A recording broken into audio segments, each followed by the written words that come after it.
In today's episode of Getting Geeky with Game Relief, we're going to dive into something that will revolutionize your life, especially if you like tabletop games and or video games. What if we combine them both?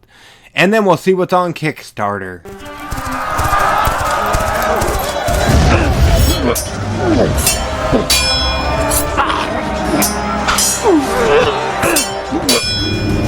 Getting Geeky with Gamer Leaf, the podcast in which one man strives to level up his geekhood and helping you do the same, one battle at a time. Now, let's get geeky with Gamer Leaf.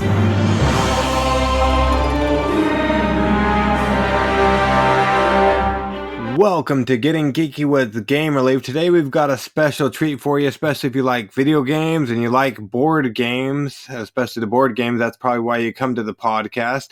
And we've already given you a brief introduction at the first of the show. But today our guest will reveal, we first wanted to ask her a couple of quick questions. Welcome to Getting Geeky with Game Relief with us today, Jerry. We really appreciate you coming on the show. Oh, it's my honor. Now, before we dive into everything that you have going on in the gaming world, let's rewind a little bit if we could. How did you get into playing tabletop board games, Jerry? For me, when I was a kid, I was really into video games. So in my early life, I played lots of video games. And then when I got into high school, all my friends were into D&D, and I wanted to participate. And they actually didn't let me play and participate, which was kind of sad. It wasn't only until I was in my 20s that I started to play some more tabletop games. Oh, okay. Awesome. Yeah, unfortunately, they didn't let you play. That's not good. That's how I felt. No, yeah, I mean, just mean high schoolers, as high schoolers can be sometimes. Oh boy, my story is a little bit different. They weren't necessarily mean, but every time I had the money or the funds to be able to go ahead and jump in further, then they stopped playing. They did that with both Middle Earth role playing. I played a little bit, and then as soon as I had money to buy the equipment, they stopped playing. And the same thing with Magic the Gathering, the card game. Oh no!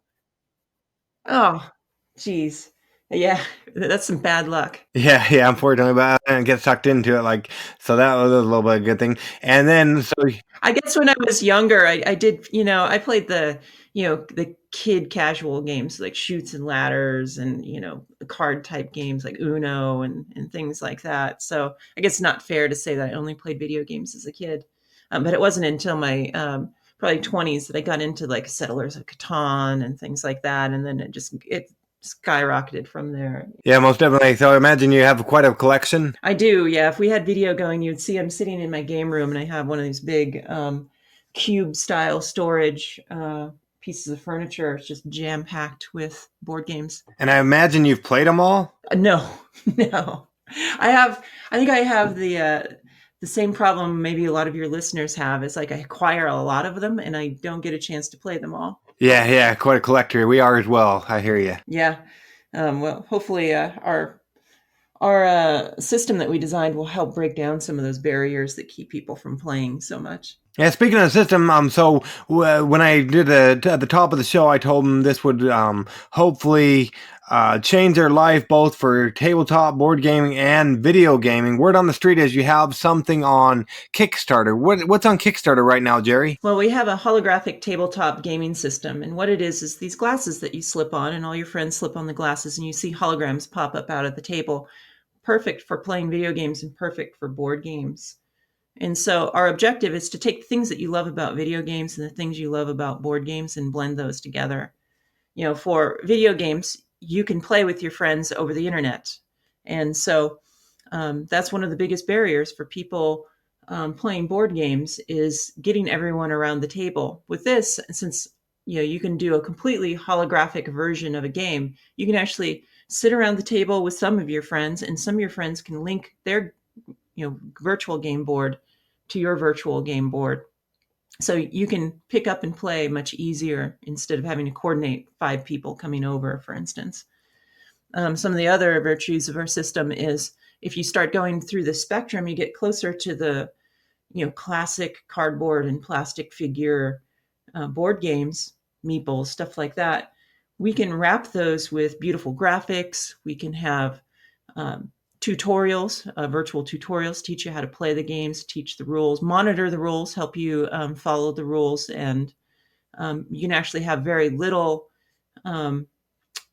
virtualization of the games. You're actually using physical game pieces, and then the computer just steps in enough to assist or add some theatrics to the game. Okay, awesome. And so, just so people that are aware, this is called the Tilt 5 Holographic Tabletop Gaming System. System. There you go. Awesome. So, how did this come into reality? Well, I guess it's not fully in reality, but how did it come to be born so you could get it to where it is now? It's a kind of a long path to get here, and part of it just starts with my obsession with gaming of all types. So, I'm sitting here in my game room, and I have old arcade machines here. I have Asteroids and Tempest, and to my right, I have like 8 pinball machines. So my whole life, I've been into gaming, tabletop gaming as well. A few years ago, I got recruited into a company called Valve Software. And for your listeners that don't know what Valve Software is, it's a big video game company out of Seattle, but they have a platform called Steam. And if you play PC video games, it's very likely that you're buying your games on Steam. And they hired me to put together a hardware R&D department to research ways to bring the whole family together to play video games in the living room. And so I hired up a bunch of people into this R&D department, and we did fundamental research. We started researching virtual reality, the systems that you put on that block your vision entirely, but transport you to like in a complete virtual world. We use sensors to read people's emotions, and we fed that back into games to make games more fun. And it turns out you can make games more fun if you read people's emotions. Different types of controllers that would measure your movement through 3D space. And the thing that really got me hooked was through pure brute force. And this is so fortunate that we had unlimited budgets and we could just prototype whatever we wanted, even if the systems were tens or hundreds of thousands of dollars to make. But it was augmented reality. And augmented reality only adds graphics and adds sound to your environment. So you still see the world around you, but you can augment it with computers and graphics. Combine that with camera systems, then you can start to recognize what's happening in the world and react to it. And so Valve Software decided that they were going to go down the path of virtual reality instead of this kind of blending of reality. So I found myself outside of the company. Some of the techniques that optical techniques that I developed there were just sitting inside Valve, not doing anything. So I actually went to the founder of the company and I purchased the technology. And that's the foundation of what Tilt 5 is. It's a really clever optical system that uses game boards to generate these images.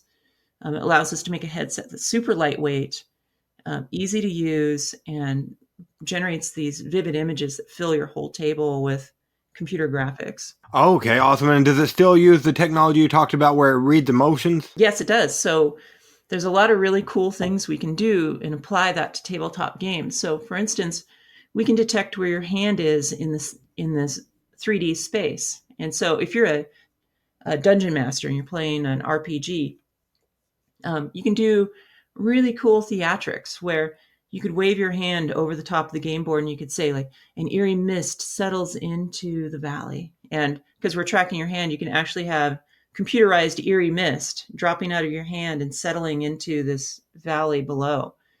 And as a dungeon master, each person wearing the glasses gets, as a player, each person around the table gets their own view into this virtual space. And as a dungeon master, you get your own view. And so you could have put together this elaborate map, weeks in advance. You know where all the monsters are and all the traps, and you see that. But your friends don't see it until the moment that you want them to see it. So back to the theatrics. So you could do something like you're outside the cave. The villagers told you shouldn't enter, but you decide to anyway. And then you trigger this event, and then a monster springs up out of the table, and then it's revealed to all your players. And if your friends playing along can't join you in the same room, you just link your game board with their game board, and then all the same motions are telepresence to them. You move your hand through the scene, they would see a holographic version of your hand, and they would see the fog. When you, because we have speakers and microphone built in, you're talking to them, and when you say, the monster springs up, the monster really springs up for them in their living room. So it really feels like you're together even though you're apart. And this technology works. And so we've been working on it, about 5 years now. And we've tested these type of experiences, and people love it. And it's not just for role-playing games, is it? Oh, no, it can be anywhere in the spectrum. So it can be action video games. So you could be doing a real-time strategy like a war simulation with your friends and be head-to-head. So when you're sending your military troops across the table to attack your friend's military base, you could actually see their reaction on their face as it's happening. And that's really unique for video games. It's hard to do that kind of head-to-head shared experience in video games. Now you start sliding down the spectrum and you get to more board game type experiences. It could be a virtualized version of Settlers of Catan. So you actually see wheat blowing in the wind. The sheep make noise, things like that. It just adds this new layer to the game that you already love. And if you don't have anyone to play with, like that game of Catan, you could go to a lobby and meet up with a stranger and a couple strangers and make some new friends, and then play a game of Catan at 10 o'clock at night when your friends can't come over. So it opens up a lot of possibilities for tabletop gaming and video gaming. Yeah, it sounds like it. Now, do you have to have the actual boards of the game, or is it like linked to Tabletopia or anything, or how does that work? We have some exciting announcements probably going to happen next week about all of the board games that are coming to our system. But no, you don't necessarily have to have the board games, but we can be interoperable with the pieces out of board games. So it's really this blending. So some people are going to prefer to play 100% holographic. Some people are going to really want to have their meeples and their plastic figures. Like for instance, if you're a Warhammer player, for example, Warhammer is about having these figures, and they're elaborately painted in all your props and things like that. So we can provide, we can take away some of the fiddly bits of Warhammer. For instance, you put your figure down to attack your friends. We can create the hit radius around for you, so you don't have to be working with tape measures as much. It could, just help solve for some of that. Or, line of sight. Can I actually see them? And the computer can help you figure that out. And if your Warhammer friends can't come over, you can put stand-in holographic representation. So when I put my, miniature down, a holographic version of that is teleported over to their game board. So now, for the first time ever, you can play Warhammer with your friends thousands of miles apart. Oh, wow. And does it just take a picture? How do I will know what the miniature looks like? Is that how that works? Yeah, there's different ways. You could just pull from a standard library and attach it to the miniature. Or and some of this tech needs to be developed by our third-party developers, but we've done tests of actually 3D scanning your miniature. So you could just hold it up in front of the cameras that are built into the glasses and start to scan it. So you rotate it around in different positions. And that's all possible with our system. Oh, wow. So that's awesome. And you said you're going to be releasing more information on what games will be available to come next week or whatnot. So yeah, there's a bunch on the Kickstarter now, and we're just doing this kind of staged release as our third-party developers are ready to make the announcement. And it just turns out that next week there's going to be more on the pure tabletop gaming side. We have a lot of video game and some tabletop on there now. We have Fantasy Grounds for RPGs. It's already announced. So thousands of RPGs and adventure packs. So if you're into D&D or Pathfinder or Starfinder, it's all licensed content that you can download and play with your friends via their system using our tabletop system. And it's what's neat about it also. is it's also cross-platform. So, you know, not all of your friends have to have our glasses to use Fantasy Grounds. Okay, that's pretty cool. And so I think a lot of publishers and whatnot listen to the show as well. Board game publishers. What if they wanted to get their game on the Tilt 5 gaming system? What would that entail, or how would they go about doing that? Is that a possibility? There is. So if they already have digital publishing inside of their company, then it's like straightforward to get a video game or a digitally published game onto our system. So Cornbelt is a company that does physical games, plus they have a digital design house inside. And so their game Locomotives, you can buy it physically or you can do it digitally, and you can also now do it holographically on our system. There's a lot of really cool platforms that are coming to our system where you can just, if you don't have digital publishing already um, in your studio, you can just go through their platform. And those, my understanding, I've never actually put a board game into any of those, but it sounds pretty easy to me, and a lot of publishers do that. And will that be something they have to publish software, or they'll just be able to? There'll be something they can access to add their games, or? Yeah, I mean the platform-based systems like Fantasy Grounds, you create your adventure pack there, and then it's published through their network, and all the revenue share is handled by that platform. So we're not in the video game publishing business; we're in the hardware business. So they won't be directly interacting with us unless they have digital publishing inside their studio, and then we'll help them uh, bring the digital side over to our system. Okay, awesome. And you talked about cross-platform. What's that look like? Am I playing against somebody on Steam or Tabletopia or something? Let's use Fantasy Grounds for example. They have multiple platforms that you can run on. So if you on your side you start a RPG, you would could be using the Tilt 5 glasses and doing all the command and control of the adventure. Your friends could be on a PC, across the world, participating on a flat screen, playing that way. So our system supports Windows PC. You can run multiple headsets off of one Windows PC. We also support Android phones. So it's got to be a fairly modern Android phone that's got a USB-C connection on it, and you can run one headset off of an Android phone. So the cross-platform aspect of it is up to the developer. So a lot of these platforms are cross-platform, that can go across a tablet, can go across an Android phone. By the way, we can do tablets as well if it has USB-C, and PCs. Okay, will it ever be on an Apple phone or anything like that? Eventually, right now, Apple takes a lot longer to work with than Android and Google as far as getting hardware approvals. So we're in the process. A lot of people ask us that. We have no clue how long it's going to take. We have to go through some approvals, then we have to actually do the work. So maybe, maybe soon.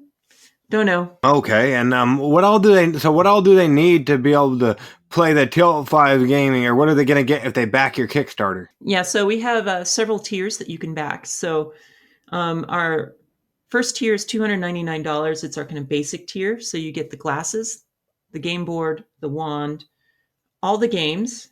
And then if you are a developer, a programmer, it has the SDK available just right there out of the box, and you can make your own games for the system. The games we include half dozen party games, and then all of our third-party developers, you would download those games through Steam, Windows App Store, or Google Play. Then our next tier up is the XE kit, which is a little bit more deluxe. It has a rectangular board for more battle map style gameplay. It also the back of the game board can flip up and give you a little bit more of this image popping up out of the game board, and a few other little extras in there. And then we have a group pack, which is for like the family, which comes with the rectangular board and 3 pairs of glasses. And then you'd get the glasses You plug it into your PC or your phone, and you'd be up and going. Oh, okay. Awesome. Yeah, it looks really cool. And funny story because I talked to somebody, I was talking to somebody via your Kickstarter, but it's not necessarily. I don't know if everybody that's on Kickstarter browsing like the video games or the board games, they might not necessarily see it unless their Kickstarter notifies them. Because I know I actually got a new iPad this week, so I could do my work not just on our desktop. And usually I go into Kickstarter, just look at all the board games, and that's all. But luckily, it took me to the first page, and somehow it showed up, and I was able to see it. So maybe a lot of people haven't heard of it, and it sounds like you're changing the category that it's in every so often, from what I heard. Oh yeah, yeah. That's just a strategy for marketing. A lot of folks will move their category around so that it shows up because we're more than board games, so we bump back and forth between hardware gadget and board game. So you'll see us popping up between those like categories. So just make sure that there's enough visibility for the folks that are into hardware gadgets and those that are into video games and those that are into board games. Okay, yeah, because when I saw it, it was just strictly in gadgets, so that was interesting. But yeah, it looks like a really cool and innovative thing. And at some point, I guess just people uploading their games or whatnot. Imagine it'll be able to come out with a pretty extensive library over time. I imagine. Oh yeah, yeah. I mean, what's interesting is we've been working with developers for over a year now, and game developers always announce on their own timeline, not on convenient timelines for hardware manufacturers. And but we have some really exciting content that's going to be announced. There's going to be a lot announced during this Kickstarter campaign. It's just going to continue clear up until our launch, which is starts in June. So all of our orders are full for June. We staged the shipment so that we didn't get overwhelmed trying to ship out thousands of units in 1 month. So June is full. July is almost full. Just a matter of like. Yeah, at the time of this recording, what it says, it depends on what kit you're getting, but like about 200 or so, it looks like, maybe, if that. Yeah, yeah. And then we're definitely going to be into our August shipment by the end of the Kickstarter campaign. So, depending on when you guys hear this, you may want to jump in there fast if you just want to have it a month earlier than other people.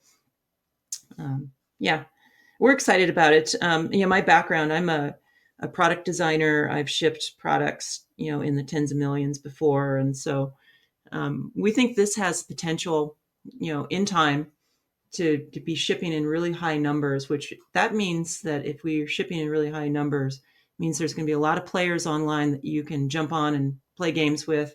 Also means that it'll be very attractive for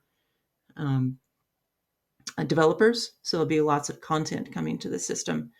The tabletop gaming space is a space that hasn't seen a lot of innovation. And so we're super proud to be the company that's bringing like really cutting edge stuff, because augmented reality in the next decade or two is going to change the way that we compute. It's a really difficult technology to deliver the dream of what you see in movies, and that's like walking around everywhere and having computer graphics popping out of every building and every surface.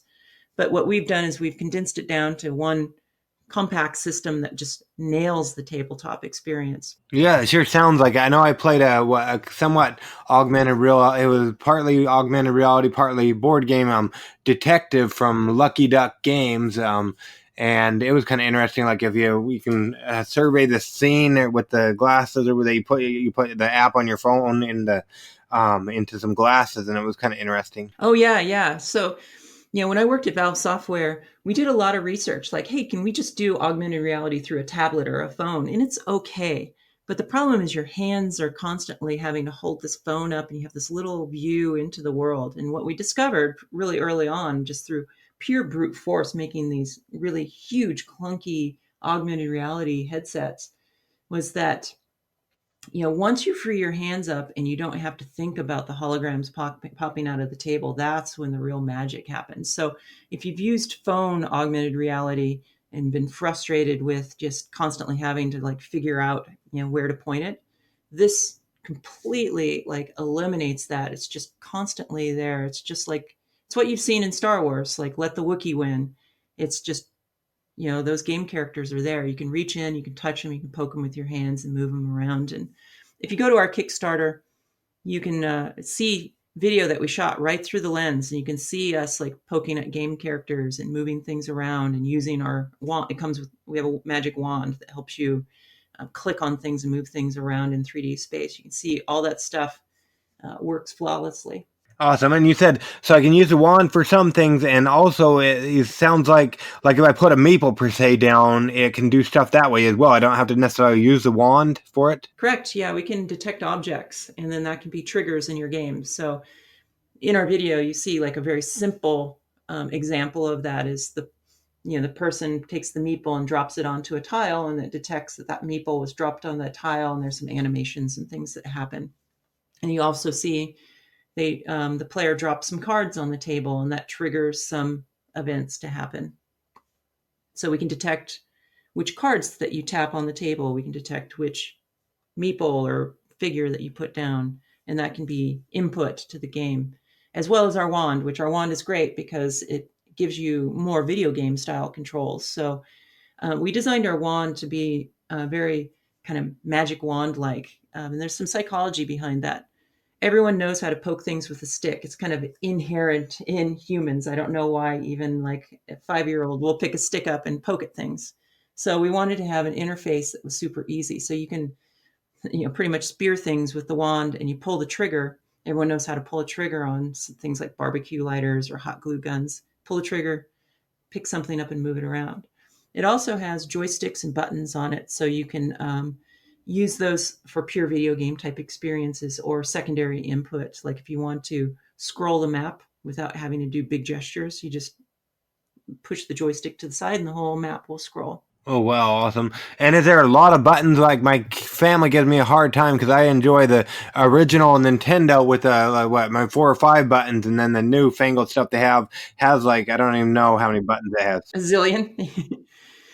We do have quite a few buttons, but we have the joystick, we have the trigger. Those are the primary ones that you use most of the time. And then right below the 2 joysticks, we have a 1 and 2 button, which will be familiar to you if you're a Nintendo player. And so that's what's available to you within thumb's reach when you're holding the wand in kind of a wand direction. There's a home button too that takes you to the home menu. Very Nintendo-like. And then if you flip it sideways, now you have it's like a regular game controller. You have the joystick on the left, and you have your 1 and 2 buttons, and then you have 4 action buttons on the right side. So you can use it like a joypad, or you can use it like a magic wand. And if you're using a game like a more modern game, there's no restrictions. You don't have to use our game controller. You can use, the Xbox style or the PlayStation style game controller if the game supports that. Oh wow, really? Like it'll hook up to the table or whatnot if you have the Tilt 5, or how's that work? Yeah, if you have just a regular Bluetooth controller, or you have one of the little plug-in dongles that you can use an Xbox controller on your PC, no problem. If the game developer supports that kind of gamepad input, there's no restrictions. In our system, we try to keep it as open as possible so that the game developer can do what they want to make the best game possible. Oh wow! So will this be something like other video games, like if Switch, Nintendo Switch, or Xbox or PlayStation? Can they put their video games on it too? Well, we hope. We hope. We don't have any of those deals in place yet, but if you're from Nintendo or Sony, we'd love to hook up to your systems. So, but there's a lot of PC games that will eventually make plugins that support our system. Some of the most delightful games that I played when I was at Valve Software, since they published their own games, we had access to those games to modify them, were hybrids, where we took an augmented reality system like ours, made a plugin for it so that you could be in kind of a command and control situation on the coffee table, dropping zombies into the map, or health packs into the map while your friends play on the television. Those were really delightful, having that kind of hybrid video game. Oh wow! So somebody can play on their table and somebody can play on their TV. Yep, eventually. We don't have any of that content yet, but that's all possible with our system. We've been focusing on making sure that we have core content for tabletop entertainment first, but any developer that's listening to this that wants to do that, and we'd love to talk to you about it. Oh well, most definitely. Now I don't know why anybody wouldn't know yet, but when it comes to your Tilt 5 holographic tabletop gaming system, what makes your Kickstarter pop? Well, your system pop, as in something my people should go ahead and check out the Kickstarter and back it today. First of all, it's like this is a new layer to tabletop gaming that's never been there before. It's going to get people into playing games faster. It's going to get you to be able to play with your friends that are over distance. And if your family members don't necessarily like to play games, there's a lot of opportunity where they can come in and, if they're more into video games, that's great. They can have more of a video game experience with you. If they're new and they don't know the rules, there's going to be help for them to play the rules. Some other reasons, we're going to we're definitely going to ship all the Kickstarter units to the Kickstarter backers first. So if you want this and you're kind of late and you don't participate in the Kickstarter, you're just going to have to wait until future shipments of the glasses. So that's, I guess, some reasons why you'd want to get in there and participate. Oh well, yeah, most definitely. I know we're on there. I'm really hoping the funds are there when the Kickstarter closes. And come the 28th of October for sure. Now you talked about the rules being something. That's something that if people have listened to my show for very long, they realize that I struggle with. Like a lot of times, I'll take a game out, put it on the table, watch a video several times, and like a week later, it's still on the table. My wife says, "You either need to play this with the kids or put it back in the box." And 99% of the time, it ends up back in the box. So, what can you tell us about the whole rules thing that you brought up a couple times? This is one of the biggest friction points for me to playing tabletop games. My friends will go out and get something like Gloomhaven, super complicated and, really complicated game. Like there's so many pieces to it. And so they're playing it for months. And then finally I get together with them and they're already fully trained up on how to play the game. And I'm at a deficit. I don't know how to play the game. So I feel like I don't want to play it with them. With our system, we have the potential of having the ability, since each person sitting around the table gets their own view into the virtual space, I could have helpers like guiding me. So like I start to move a piece, it'll be like, maybe you don't want to do that. It could be detecting that and it could be helping you. Or I'm not sure what the rules are. I could hit a button on my wand and it could pop up like all the playable options for where all the pieces are on the table. And it's all possible with our system. And there's these platforms that are coming to our system that already have like all the videos associated with it and the rules just right there that you just pop up on demand without having to, fumble around and find the rule book and flip to the right page. It's just on demand. And so that's going to really make it a lot easier. And then something else I'm excited about, and it kind of goes along with the rules type of thing in the system, is like not all players have the same skill level. So you might be playing with a kid, for instance, and they may not be capable of keeping track of the really complicated rules. So you can actually have games that are a little more asymmetrical. So the adults are playing with the more complicated rules, and the kids could have a more stripped down set of rules that give them a little bit of help and benefit, so they don't have to play by the strict rules. And that's really unique to our system, that the computer can help level set the rules and make it more fair for the younger players and the adult players. Okay, awesome. That sounds really cool. And just going back to one more thing to go back to the emotion thing. Like last night, me and my a couple of my kids sat down to play Mario Kart Monopoly Gamer, and we were kind of all tired and grumpy and stuff. How would the emotions like look for something like that? Like I know you said like it can detect where your hand is and stuff. Like, can you go a little bit further into that? Like emotions? Yeah, yeah. Yeah, our headset doesn't have the ability to read emotions. That's something that's going to come in future technology. Like so this is stuff that we prototyped when I was at Valve Software. It's really cool, and it's really going to help the gameplay side of it. And what we discovered when you start reading people's emotions, and the way we did it was we had cameras pointing at the user's eyes. We measured their heart rate through infrared sensors, and we measured their posture. And then we fed that into an algorithm that determined, are they happy? Are they sad? Are they having an emotional reaction to what they just saw? And then we would feed that back into the game. We'd do it like a zombie game. It was called Left 4 Dead. And we would send it into the director of the game, which would choose when zombies would come out and kind of jump scare the players. And we discovered that we could make the game like 5 or 6%. It doesn't sound like a lot, but more fun by reading their emotions and then choosing the precise moment to do kind of the scare, and like how long to play the eerie music before, boom, the monster jumps out. And we ran hundreds of people through these tests, and we fine-tuned the algorithms, and we surveyed people after they played the game. And sure enough, people are like, we liked it a lot. So somewhere down the road, these types of technologies are going to be available to gamers, and it's just going to make the games more fun. Now, some things that are possible, and this is all like future looking and stuff that our glasses can do. We can start measuring your posture, like how are you sitting? How engaged are you with the game? Are your hands flailing around? Is your head kind of bobbing back and forth? Are you confused?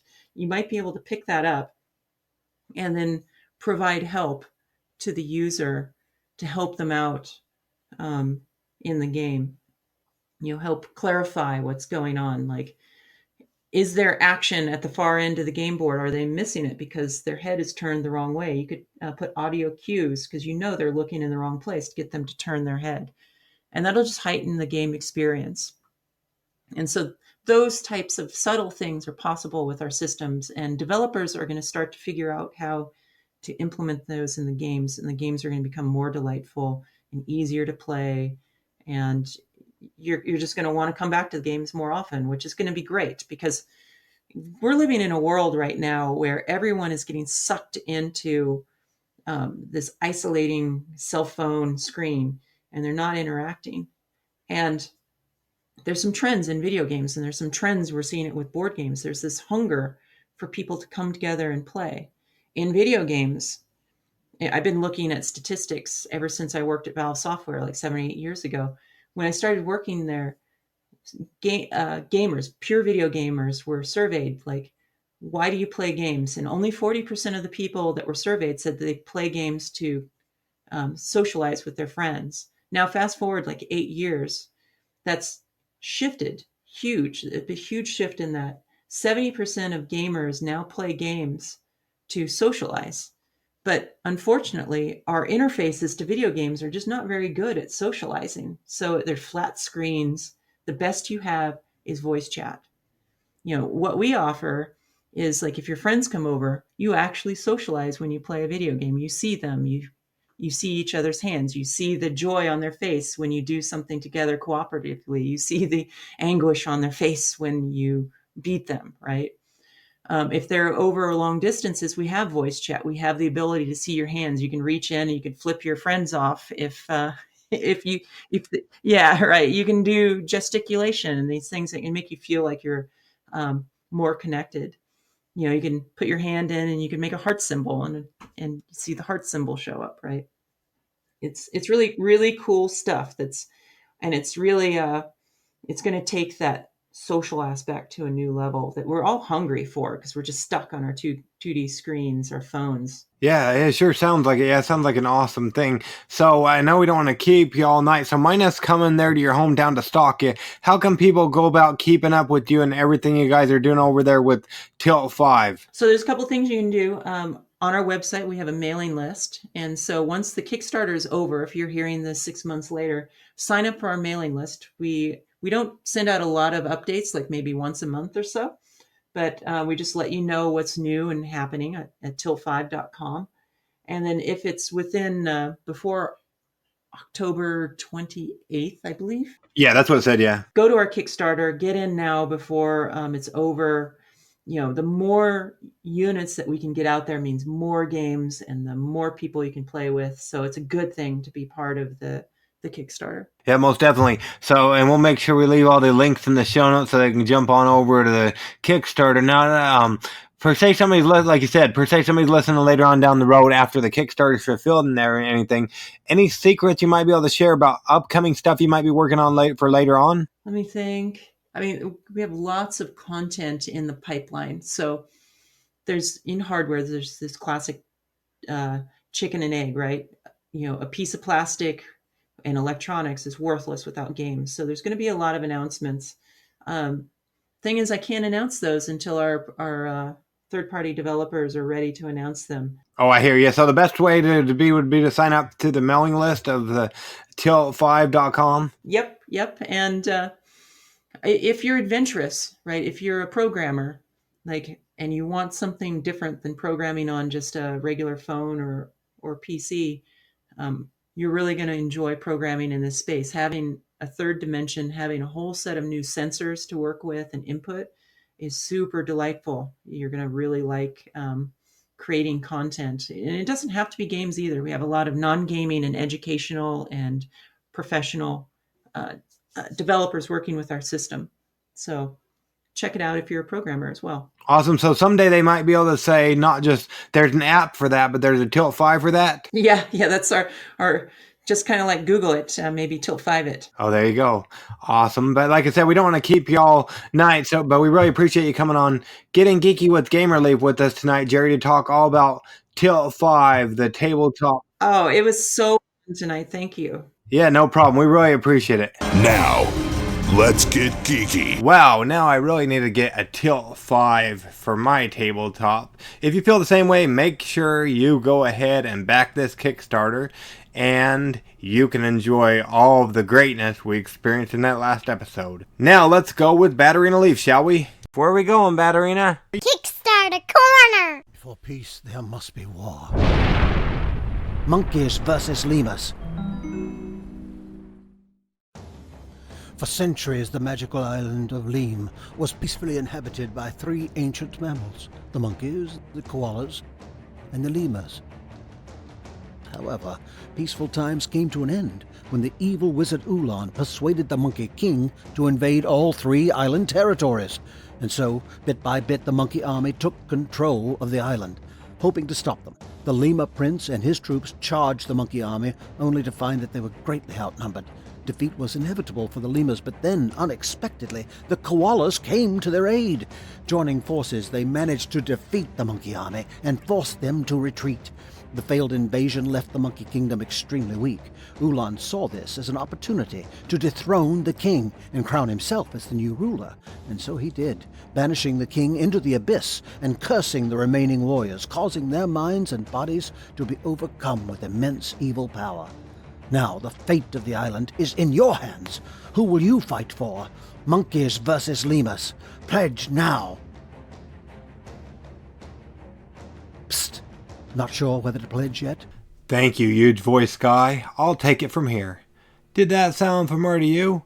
Well, good thing you stuck around for Kickstarter Corner, the part of the show where I, Gamer Leaf, save 3 things for you: your wallet, time, and eyeballs. This way you can let us look at Kickstarter for you, and this way you won't drown in the loudness that is there on Kickstarter.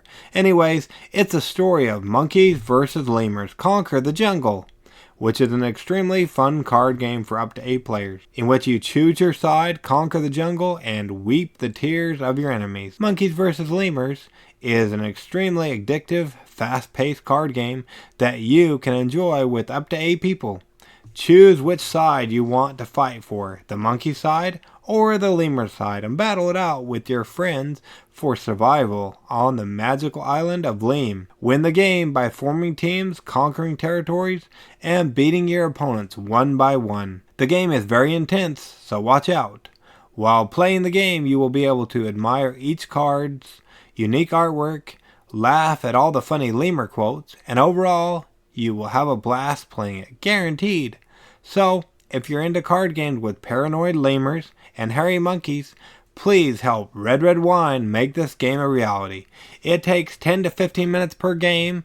It's family friendly, ages 7 and up. Plus, just by checking out our Kickstarter, you can be entered into our giveaway, in which we've partnered with them over at our other site, thegiveawaygeek.com, to bring not only one lucky person a copy of the game, but 3. So if you don't have enough awesome games on your shelf dealing with both monkeys and lemurs, like I know the case is for us, then enter our giveaway and back Monkeys vs. Lemurs Conquer the Jungle, which will be on Kickstarter through Friday the 25th of October, and be part of history helping make Monkeys vs. Lemurs Conquer the Jungle become the best monkey and lemur game of 2020, and possibly of all time. Let them know GamerLeaf sent you in the comments. Did you miss Card Culture Games' previous successful Kickstarter game, Supreme Leader? A game of politics, diplomacy, and treachery? I know I did, but never again. Not to worry, they're back with Supreme Leader, political agendas, and war packs. First expansions, political agendas, and war packs, like I just said. Supreme Leader is a 5 to 10 player game of social manipulation and political persuasion. Players will take on the role of various leaders throughout history, and with the use of card play, variable player powers, and their very own rhetoric, will vote players into the United Nations.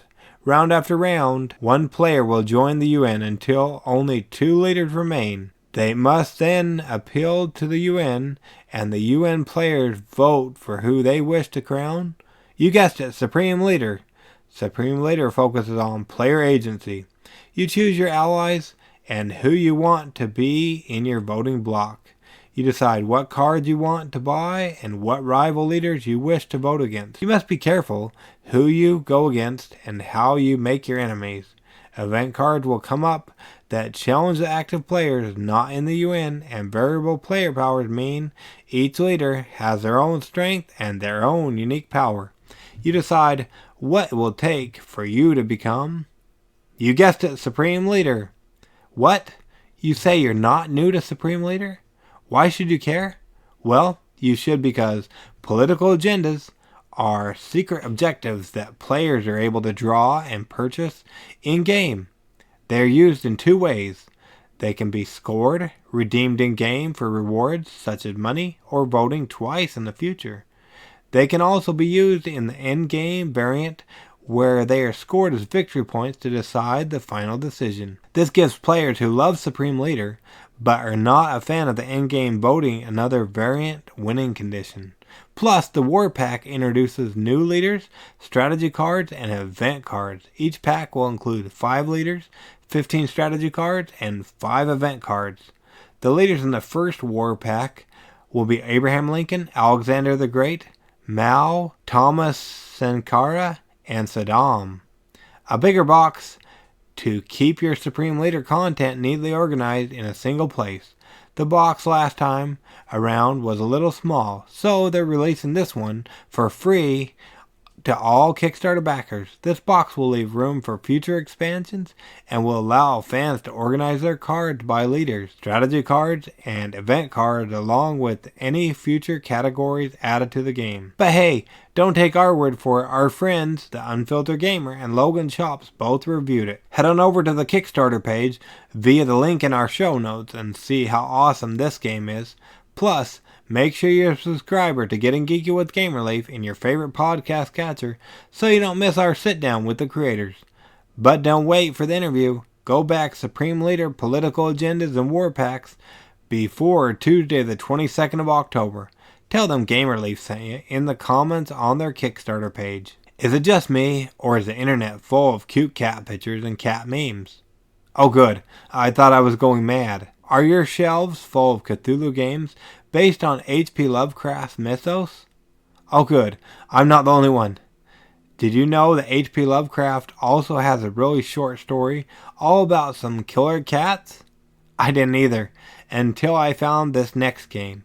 Gilgamesh Games is bringing us H.P. Lovecraft's The Cats of Ulthar card game. Based on a story by H.P. Lovecraft, use ancient mysticism to collect cats around your spellcaster and take out the villains. I didn't even know this was a reality, but it is. This quick play 2-player card game has magic, ancient elder gods, and of course, cats of all kinds. Got 15 minutes to weave spells, collect feline friends, and avoid summoning the wrath of Lovecraft-inspired Egyptian gods? Then head on over via the link in our show notes to check out Lovecraft's The Cats of Altar card game to learn more and become a backer today. Why just stop there though? That's what I thought. That'd be a bad place to stop because we've teamed up with Gilgamesh Games to bring you a giveaway over at thegiveawaygeek.com. So make sure to keep your eyes peeled for that. Also, keep your ears peeled for our sit down with the creator and mastermind behind this fun little game. I found out some awesome gems in our chat, including that of awesome pine boxes and gaming mats. So, if you don't have enough games about cute killer cats, make sure to back H.P. Lovecraft's The Cats of Altar card game before Halloween. You have been chosen to take command of the defense systems for a top secret military base.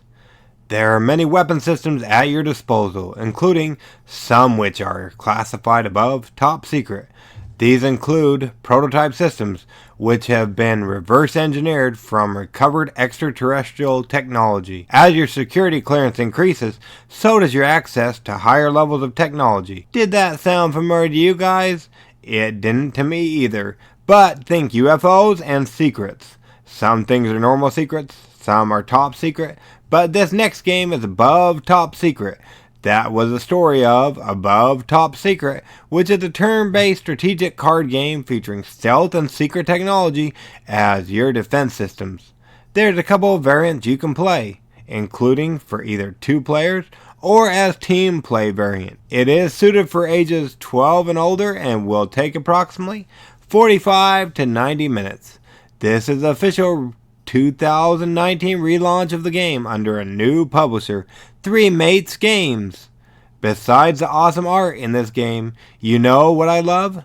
Well, if you've listened to the right episodes of Getting Geeky with Game Relief, then you're probably well aware that our family is suckers for neoprene game mats. They've got 4 of them to choose from, all at 20 Australian dollars. That was about 65 cents per Australian dollar if you're here in the US. Gotta get this game for even just the awesome mats. Or that's how I feel at least. These mats are not only cool to look at, but they also provide you with a more immersive gaming experience.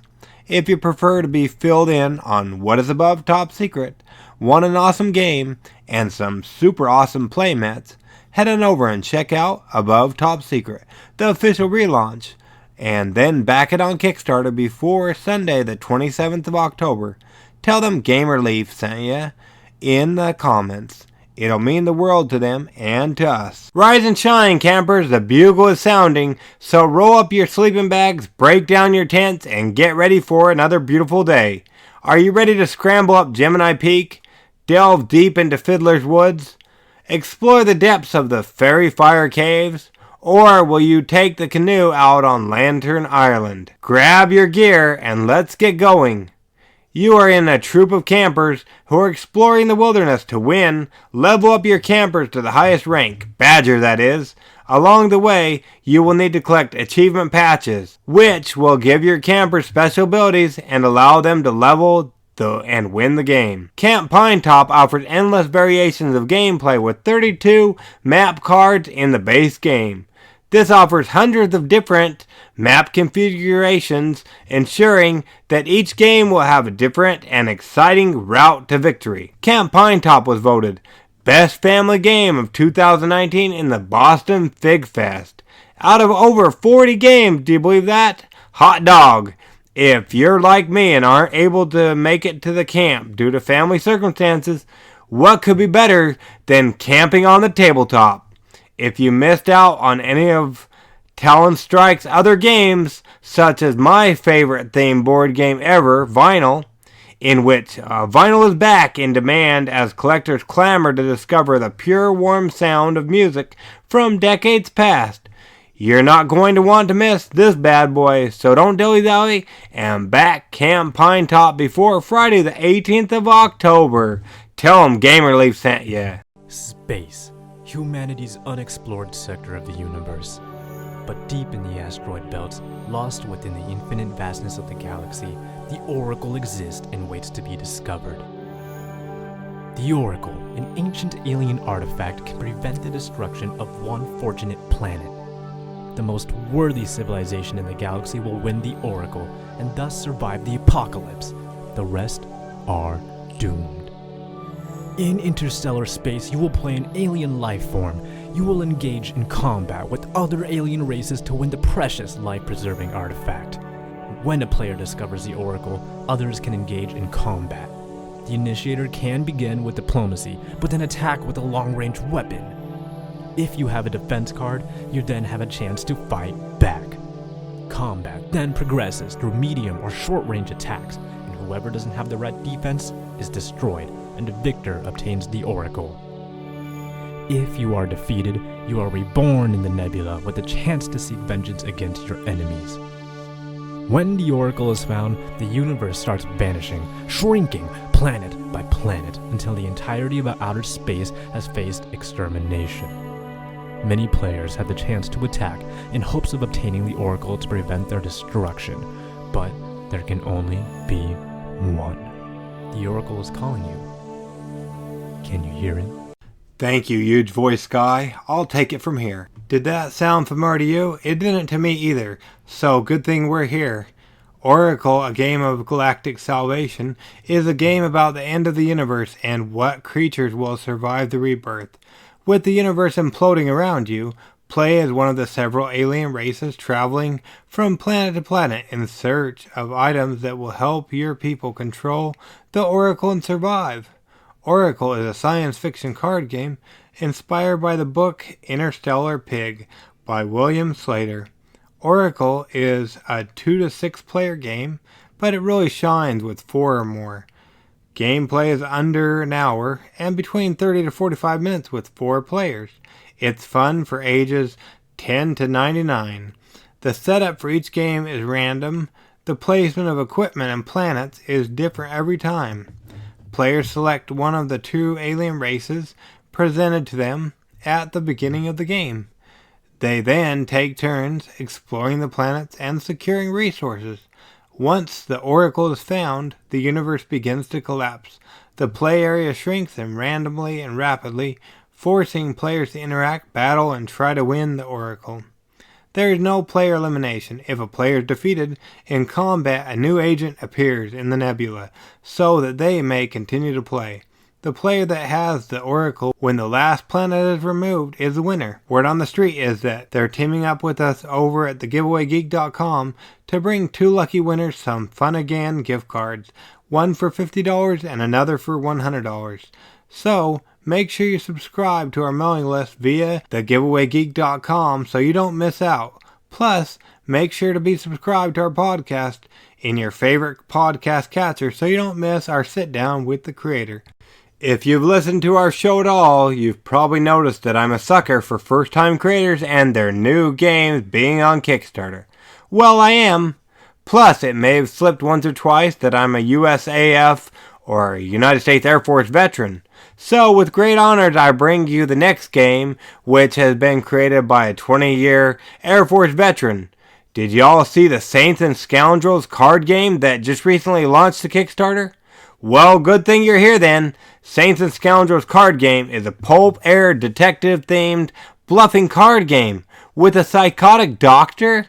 You and your fellow players are private detectives on the hunt for a serial killer, gathering as much evidence as possible. You're also sabotaging each other's investigations. One man has offered to help. Dr. Zyko the Psycho. He's a brilliant criminal psychologist, but also an imprisoned serial killer. Dr. Zyko can help you, but he also wants to drive you all insane. If you're listening before the end of September, make sure you're subscribed, as I'm going to have this fellow vet on to tell us all about his game that looks awesome. So make sure you subscribe to Getting Geeky with Game Relief in your podcast catcher so you don't miss an episode. If you're in October when listening to this and you missed out and you missed our sit down, go back and listen to our Saints and Scoundrels card game episode to find out if I be a saint or a scoundrel. Interview or not, Make sure you check out this awesome Kickstarter game and back Saints and Scoundrels, the card game, before Thursday the 24th of October. Tell them Gamer Leaf sent ya. They're really nothing like a good fighting or rumble game. Just ask any of the Leafs. Queen and Princess Leaf love them some Smash Brothers along with their older brothers. I love me some Punch-Out and Street Fighter and Mortal Kombat. Queen Leaf, who's not even 6, can win the story mode of Street Fighter. Lady Leaf likes some fighting games too, even though hers are more tactical RPGs than anything. But I rest my case. Plus, I love the nostalgia of the first game I ever saw from Robot World Toys. Well, guess what? He launched a game to Kickstarter that fills the Leafs fighting fix. But it's on the tabletop, so we're less likely to rot our eyes staring at a screen. Plus, there are some awesome resin miniatures involved. It's called Rumble Kings. Rumble Kings is a card and dice driven combat game where players battle against each other using a variety of fighters. Rumble Kings is a 2 to 4 player fighting game, but can easily expand to more players when creating tournaments. The game plays very fast, and single round matches generally take about 5 minutes, while multiple round matches can take about 10 to 15 minutes to play. They're almost on their way to unlocking some stretch goals, so go back Rumble Kings before Friday the 8th of November. Want to know more? Make sure to catch my episode when I sit down with Kevin to chat about Rumble Kings, and make sure to back your next fighting game that won't break the bank. Tell him Gamer Leaf sent you. Plus, word on the street is that we're teaming up with him to do a giveaway on thegiveawaygeek.com, so be on the lookout for that too. If you liked any of the games we talked about in today's episode, make sure you check out their Kickstarter campaigns to show them and us a little love. Backing them goes a long way. Plus, make sure to stay up to date on all the giveaways we're doing over at thegiveawaygeek.com. There will be at least 2 to 3 new giveaways going live over there next week. It's our least favorite time as well as yours, so until next episode, make sure you go ahead and get geeky, stay geeky, and bring others in the geek fold by sharing our episodes with others, as well as keeping up with the giveaways we're doing over at thegiveawaygeek.com. Gamer Leaf out.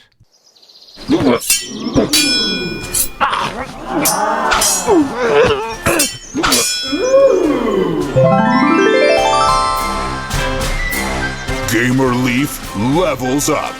Tune in next week to see if Gamer Leaf's luck holds up.